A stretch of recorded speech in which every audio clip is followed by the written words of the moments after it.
Ada seseorang bekerja di tempat yang haram, jelas ini haram deh, dan dia akui ini haram, tapi dia nggak mau keluar.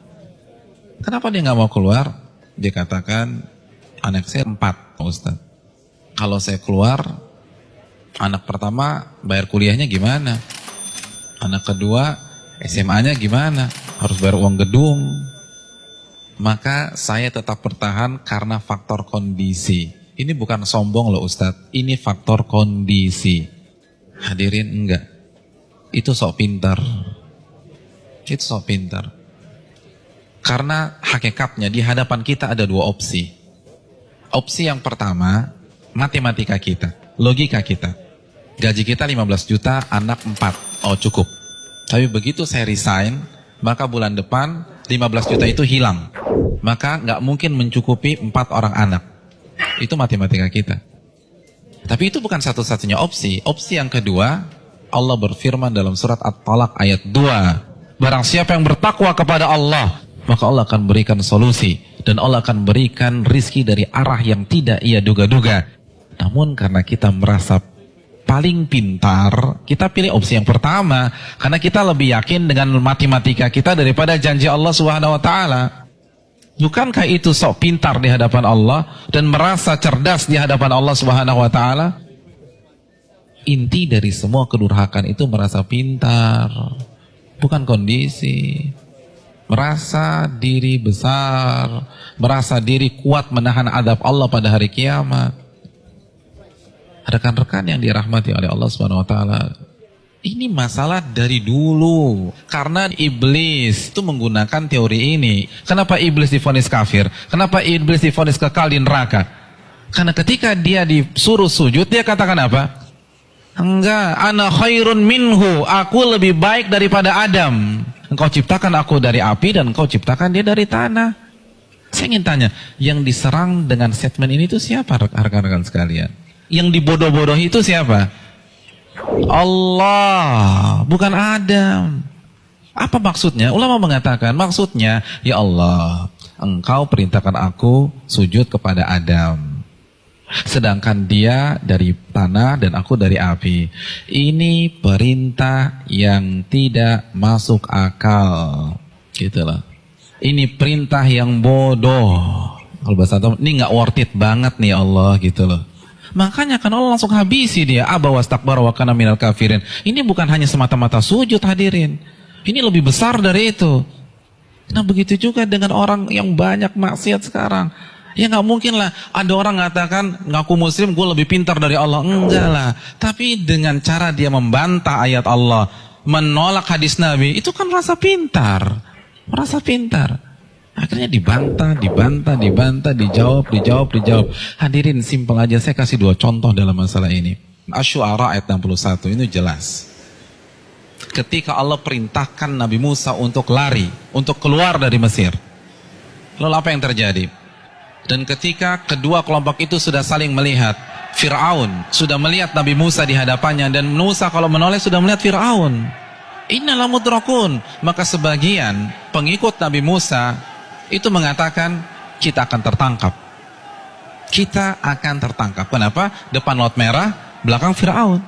Logika main, ketangkap. Matematika main, ketangkap. Lalu apa kata Nabi Musa? Qala kalla, bukan begitu. Inna ma'iya rabbi sayahdin. Sesungguhnya Allah bersamaku dan Allah akan memberikan petunjuk.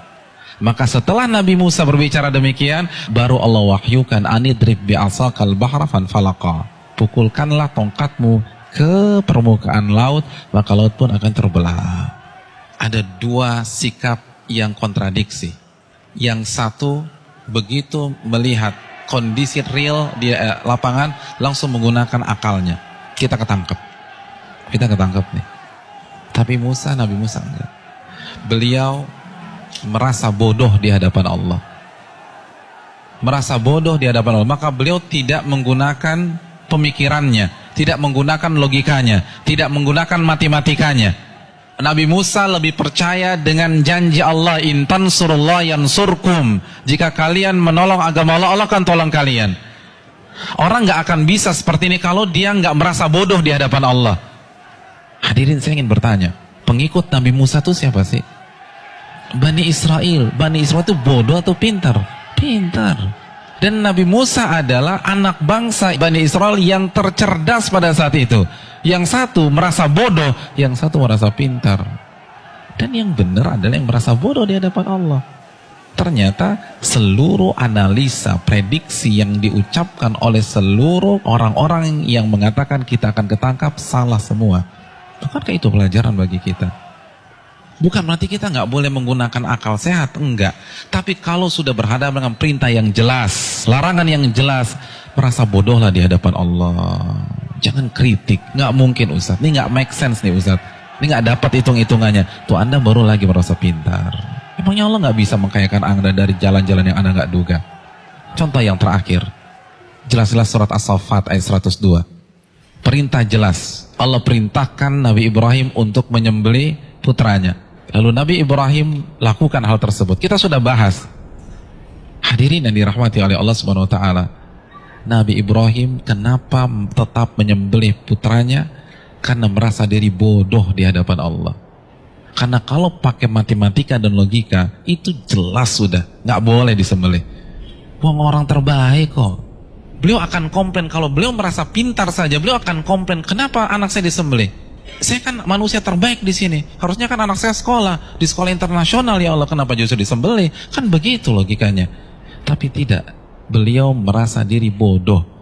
Sehingga lebih percaya terhadap perintah Allah daripada logikanya sendiri. Ada yang berani meragukan kecerdasan Ibrahim? Saya ingin tanya, etnis dan ras tercerdas di dunia itu siapa? Bani Israel. Bani Israel itu keturunan siapa? Nabi Ibrahim dari Ishak. Jadi ini bapaknya kecerdasan. Tapi ketika berhadapan dengan perintah yang tegas, larangan yang tegas, udah sami'na wa ta'na. Lalu kita yang gak cerdas-cerdas begini, berani debat Allah, berani mengatakan ini nggak benar, ini keliru, hitungan saya nggak dapat. Kalau begitu kita makan apa? Allahu Akbar. Janganlah kalian mati kecuali kalian menjadi seorang muslim, pribadi yang menyerah kepada Allah. Kita yang mengkrit hari terakhir hidup kita. Dari sekarang hadirin sekalian, dari sekarang menyerahlah kepada Allah.